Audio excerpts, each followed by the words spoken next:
Hey there guys, welcome back to AFC Game by Game. I hope you're doing really well. This is my review of our away victory this evening. First time in a long time that I feel like I've been able to say that. Our away win tonight, our first clean sheet on the road against Watford FC.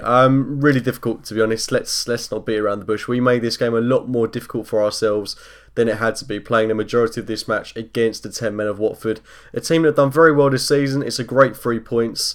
Let's not get that twisted. This is a game that we so desperately needed to win, especially when we've got very other tricky away fixtures coming up against the likes of Leicester, Wolves and Burnley. They're games that we've got to be getting points from as well. But in a game where, after we've had that defeat against Everton on the road, to go to Watford and get a win, in terms of confidence, the performance definitely wasn't there, but in terms of bringing confidence to the table, especially going into that game against Napoli, where if we're able to get a result there on the road as well, that should build a bit of momentum for us, a tiny little bit of momentum heading into those games against Leicester, etc. So I do feel good on the night. I feel very good that we've got a result, but it was horrible, this game. It was really horrible. Watford had a whole load of chances, and to be honest, I'm feeling very lucky to come out of this game with 3 points to our name. Had Troy Deeney remained on the pitch, I'm pretty certain we wouldn't have got 3 points in this match, because we just allowed Watford to have so much time on the ball. We played like we were 2-0 up when we were only 1-0 up.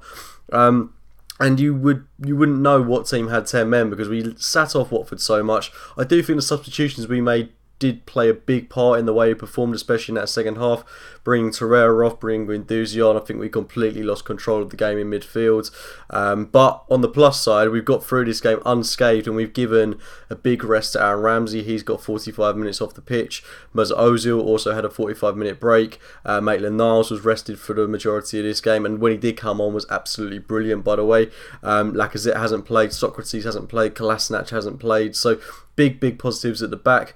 Mavropanos got a surprise start today. I was really excited to see him play.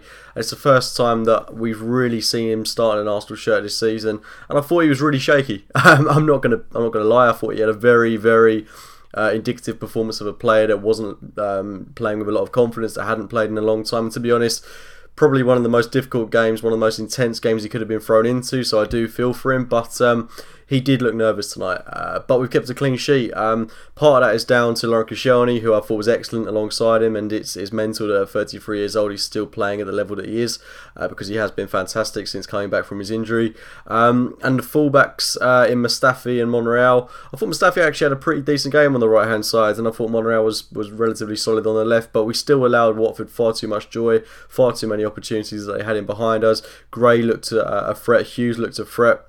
I mean, Watford are a very good side under Javi Garcia. They've played some excellent football this season. It's a real testament to him that, given the way Watford go through managers, he's now managed the most Premier League games for Watford. So, yeah, that says an awful lot about Javi Garcia and the way he's playing with this Watford team. They've got to an FA Cup final, and their home ground is definitely like a fortress. So we've done very well to get this win, but the circumstances we've got it in were very fortunate as well. The goal that we scored, first and foremost, was brilliant. Testament to Lacazette, who didn't give up on the ball. A lot of players would have just given up in that situation and let Foster have the time to take the kick. Aubameyang didn't. He chased down the ball. He knew that he had a lot of pace to get ahead of Foster. I can't quite get my head around what he was doing. He was far too casual. He must have known Lacazette, Aubameyang was there in that instance, but Aubameyang's nipped in. Foster's gone to kick the ball. He's ricocheted it against the leg of Aubameyang, and brilliant goal. I mean, it's not a beautiful goal, but it's testament to how well Aubameyang's worked in this game, and he should have had a few more opportunities, but his work rate was tireless, and it's great for him to get on the score sheet, and thankfully that's the game-winning goal. But we had another fantastic chance from Mkhitaryan, who was, I don't want to say dreadful, but he had a great opportunity to score. In fact, he had quite a good few opportunities to score in this match and squandered all of them. And when he does play and put in the type of performance that he did tonight, he is painful to watch. He is really difficult to watch in these type of matches. But he wasn't the only one that was poor. I thought the whole team really struggled to click in this match. But as I say, I do think that was down to the substitutions. Bringing Torreira off. You know, I wouldn't have been too inclined to bring him off at that stage in the game, especially towards the end of that first half. I really thought we were starting to get control of it. We had a lot of possession, a lot of time on the ball. We just couldn't find that killer pass through into the final third. But taking Torreira off, it completely unbalanced the side. Playing Ramsey higher up from the start, I don't think that did him any favours. But I do think it is an exciting midfield we've got at the moment, with Torreira, Xhaka and Ramsey all being a part of that. And it does amaze me that we're letting Ramsey go, and we do seem to have a very strong midfield, possibly one of the strongest midfields in the league at the moment. It did make sense to me that we bought on Mesut Ozil in that second half to take the place of Aaron Ramsey, who I thought was really struggling playing higher up the pitch. But we did see a midfield three briefly of Xhaka, Ramsey, Ozil, which seemed to work. We were keeping a lot of possession, but we didn't really seem to have a grasp on the game. But then, with Guendouzi coming off, as much as I like him, I do think he's a bit rationed.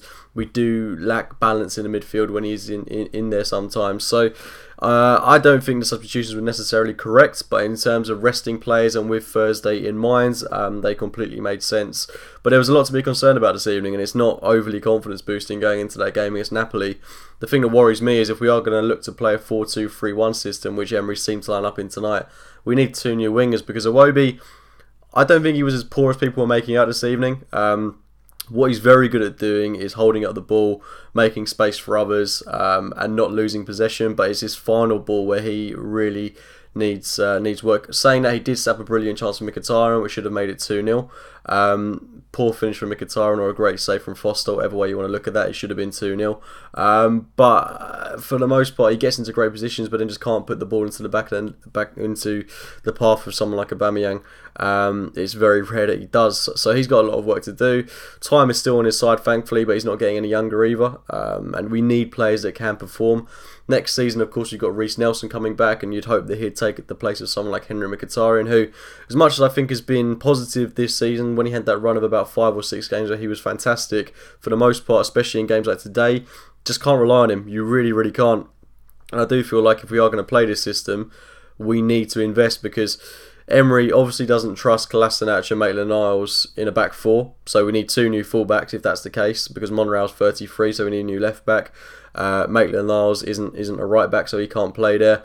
Our other option is Hector Bellerin, and he's going to be injured for the start of next season, so we need a right back, we need a left back, and we need a winger. So that's 3 players that we need right off the bat there if we do want to play this system on more than one occasion. And the players that I think we've got in place to do that at the moment, I don't think they're at the level that can do it. Mustafi at right back, he's not a right back. Mkhitaryan put in a performance that we know isn't good enough this evening.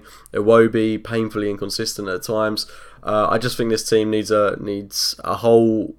I mean, I'm not the only one speaking here. We need to bring in a lot of reinforcements in the summer if we're going to win games more regularly away from home. But on the night, I feel like we should have had a few more goals. We had the opportunities to do it, but Watford will feel aggrieved that they didn't get more goals as well. Touching on the red card as well, Deeney's gone in with an elbow, and I find it mental that there's some people trying to justify it.